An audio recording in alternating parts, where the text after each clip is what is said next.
والسلام کے دور میں بنی اسرائیل میں ایک شخص تھا بہت غریب مفلس، یہاں تک کہ ایک وقت کی روٹی کا بھی انتظام نہیں ہوتا تھا، فاقے گزرتے تھے۔ ایک مرتبہ وہ چلا جا رہا تھا تو راستے میں حضرت موسیٰ علیہ السلام مل گئے۔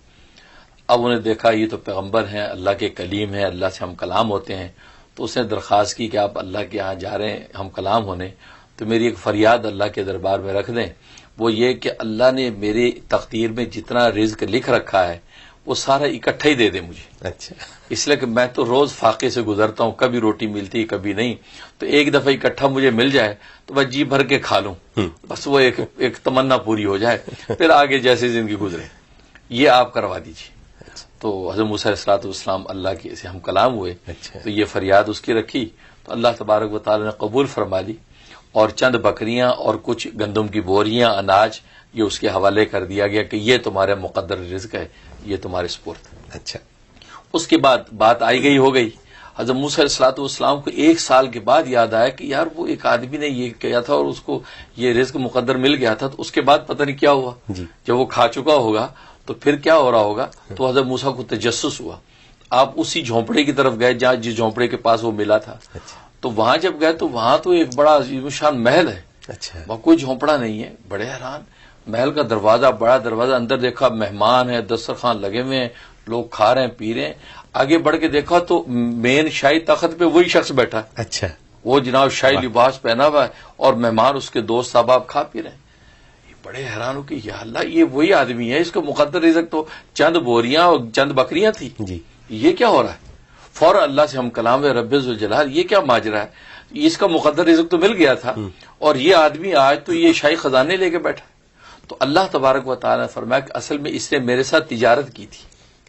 اور تجارت میں اس کو نفع ہوا۔ واہ، تو حضرت موسیٰ علیہ السلام نے کہا رب ذوالجلال کون سی تجارت؟ کا تجارت اصل میں اس نے یہ کی تھی کہ اگر یہ خود اپنے ذات پہ خرچ کرتا تو اس کا اتنا ہی تھا جتنا میں نے دیا تھا، وہ ختم ہو جاتا، لیکن اس نے میرے ساتھ تجارت یہ کی، اس نے غریبوں کو بھی کھلانا شروع کر دیا، مہمانوں کو کھلانا شروع کر دیا، دوستوں کی دعوتیں شروع کر دی۔ تو نتیجہ کیا ہوا؟ میری سنت یہ ہے کہ جب میرے لیے جب 1 روپیہ خرچ کرتا ہے تو میں اس کو 10 گنا دیتا ہوں، لہٰذا اس کے اندر میں جو ملٹی پلائی ہوتا جا رہا ہے یہ سارا رزق، یہاں تک کہ آج اس کے بعد محلات ہیں اور سونے چاندی کی تجوریاں ہیں کہ وہ تھوڑا جو ملٹی پلائی ہوا۔ یہ ہے زکوٰۃ کی برکت، زکوٰۃ اور صدقات کی برکت، کہ اللہ کے راستے میں خرچ کرنے کی برکات دیکھیے کہ انسان اپنی ذات پہ خرچ کرے تو اتنا ہی ہوگا، لیکن جب اس نے دوسروں کو دینا شروع کر دیا تو اللہ تبارک و تعالیٰ اس کو کیسے ملٹی پلائی کرتے ہوئے آگے بڑھاتے رہتے ہیں۔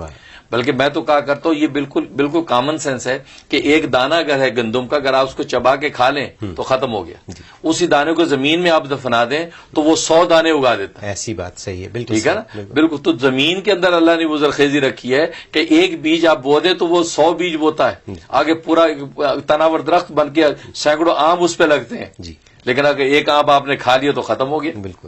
بالکل اسی طریقے سے اللہ کے راستے میں جب دیا تو اللہ تبارک و تعالیٰ 700 گنا تک جب بڑھاتے ہیں تو یہی ہوتا ہے۔ یہ اصل میں وہ راز ہے کہ اللہ جو ہم سے جو کہتا ہے کہ میرے راستے میں خرچ کرو، اللہ اصل میں ہمارے مقدر رزق کو بڑھانے کا ایک ضابطہ ہمیں بتانا چاہتا ہے، اس کے نتیجے میں وہ مال بڑھتا ہے۔ بعض نالائق لوگ یہ کہتے ہیں جی ہم اپنے خون پسینے کی کمائی غریبوں کو کیوں کھلا دیں بھائی، ہم کھائیں گے ہمارے بچے کھائیں گے بھائی، بس پھر وہ ان کا صورتحال وہی ہے کہ وہ چند بوریاں چند بکریوں پر یہ رہ جائیں گے، وہ آگے نہیں بڑھیں گے، تجارت نہیں ہوگی۔